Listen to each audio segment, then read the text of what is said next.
रात के वक्त चारों दोस्त डाइनिंग टेबल पर बैठे हुए खाने की ओर देख रहे थे। निशाचरी, जो कि इस वक्त एक सुंदर युवती के रूप में उन सब के सामने मौजूद थी और उन सब से हंस हंस कर बातें कर रही थी। सुनील निशाचरी को बहुत गौर से देख रहा था। वो जानता था कि उसके दिमाग में कुछ तो चल रहा है। अरे वाह, ये खाना तो हमारा मन पसंद है। सही कहा, मुझे वैसे भी बहुत जोरों से भूख लग रही थी, मगर ऐसा लगता है कि मोहिनी जी को हमारे फेवरेट फूड के बारे में पहले ही पता था। मोहिनी मुस्कुराने लगी। सुनील अभी भी गहरी सोच में था। आप सब लोग पेट भर के खाना खाइए और आराम से चैन की नींद सो जाइए। क्या पता कल हो ना हो। उसकी बात सुनकर सुनील चौंक गया और ये बात सुनकर सभी दोस्त हंसने लगे। ठाकुर साहब, हम जब यहाँ पर आए थे तो मुझे लगा था कि आप बहुत बूढ़े होंगे, मगर आप देखने में काफी यंग और काफी स्मार्ट हैं। नताशा की बात सुनकर सुनील मुस्कुरा दिया, मगर निशाचरी की आंखें लाल हो चुकी थी।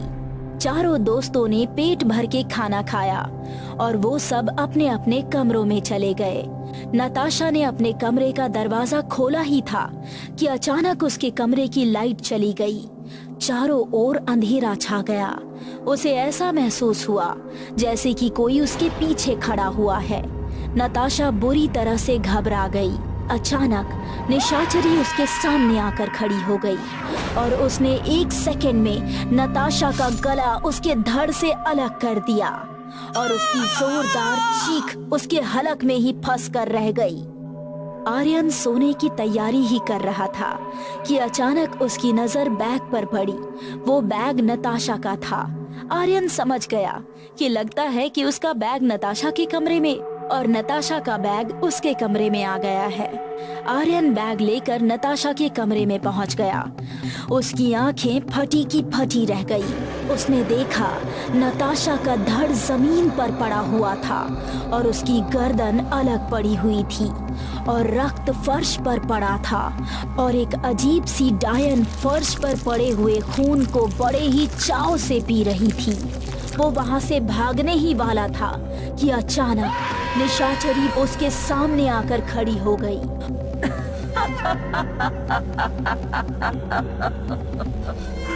मुझे जाने दो, तुम चाहे जो कोई भी हो, प्लीज मुझे जाने दो।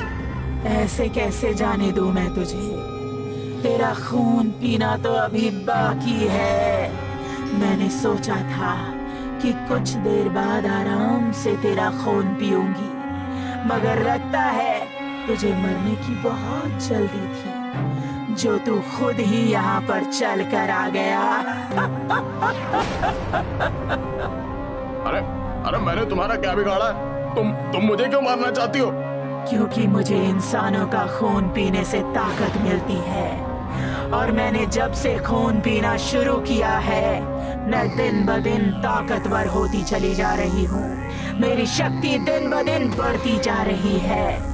तुम चारों दोस्तों को मारकर मैं पूर्ण रूप से स्वतंत्र हो जाऊंगी और मेरा कोई कुछ नहीं बिगाड़ सकता।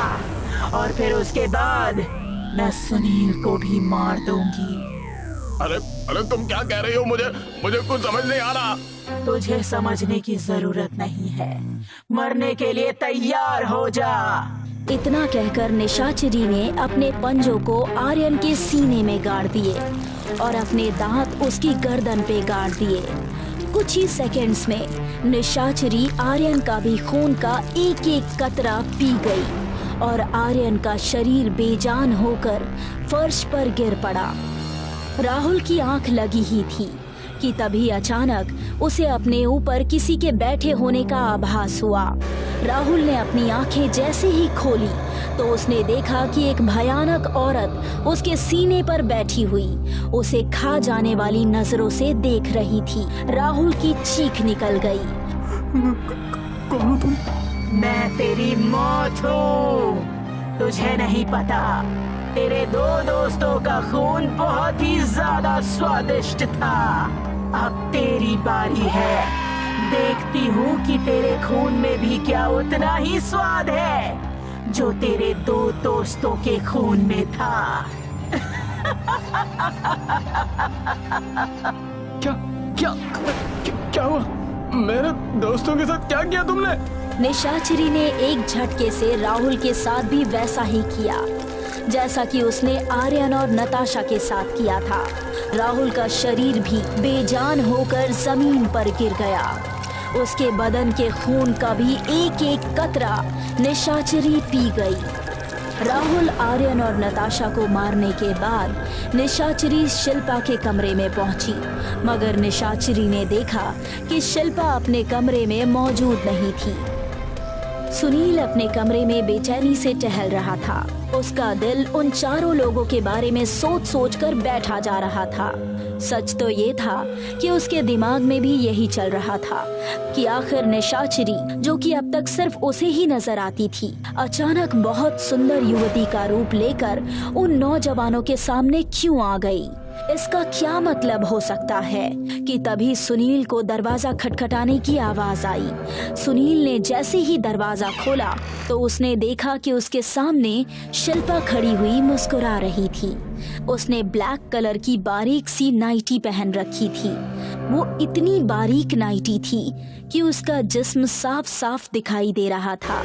सुनील ने देखा कि वो उसे कुछ अजीब सी निगाहों से देख रही थी। मुझे अंदर नहीं बुलाएंगे ठाकुर साहब, या बाहर खड़े हुए सिर्फ मुझे निहारते ही रहेंगे।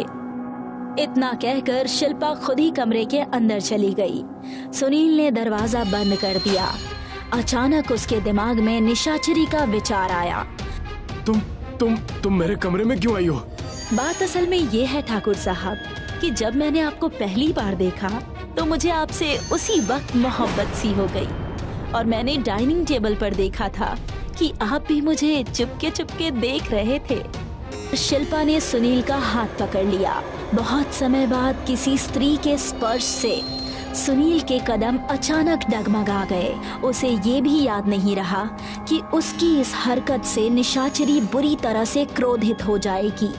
जैसे ही सुनील ने शिल्पा को अपनी बाहों में लिया, निशाचरी वहां तुरंत आ गई और शिल्पा और सुनील को बेहद क्रोध भरी नजरों से देखने लगी। सुनील ने तुरंत शिल्पा को खुद से अलग कर दिया। अरे इसको छोड़ दो, इसकी कोई गलती नहीं है। इसके बदले चाहे तुम मेरी जान ले लो।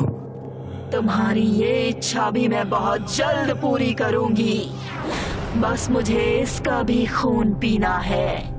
निशाचरी ने क्रोध भरी निगाह से शिल्पा की तरफ देखा, मगर सुनील ये देखकर बहुत हैरत में पड़ गया कि निशाचरी का भयानक रूप देखकर शिल्पा के चेहरे पर कोई फर्क नहीं पड़ा। वो अभी भी निशाचरी को देखकर मुस्कुराए जा रही थी। तुझे मुझसे डर नहीं लगता? तेरे तीनों दोस्तों को मैंने बहुत भयानक मौत दी है, और अब तेरी बारी। मुझे सिर्फ तेरा खून पीना है, उसके बाद मैं आजाद हो जाऊंगी। निशाचरी गुस्से में शिल्पा की ओर बढ़ी। उसने अपना पंजा जोरदार तरीके से जैसे ही शिल्पा की छाती पर मारा, मगर ये क्या, निशाचरी उल्टा हवा में उड़ती हुई दीवार पर जाकर चिपक गई। उसने पहली बार खुद को असहाय महसूस किया। ये देखकर सुनील हैरत में पड़ गया, और अब यही हैरत निशाचरी की आंखों में थी और शिल्पा के चेहरे पर रहस्यमयी मुस्कान थी।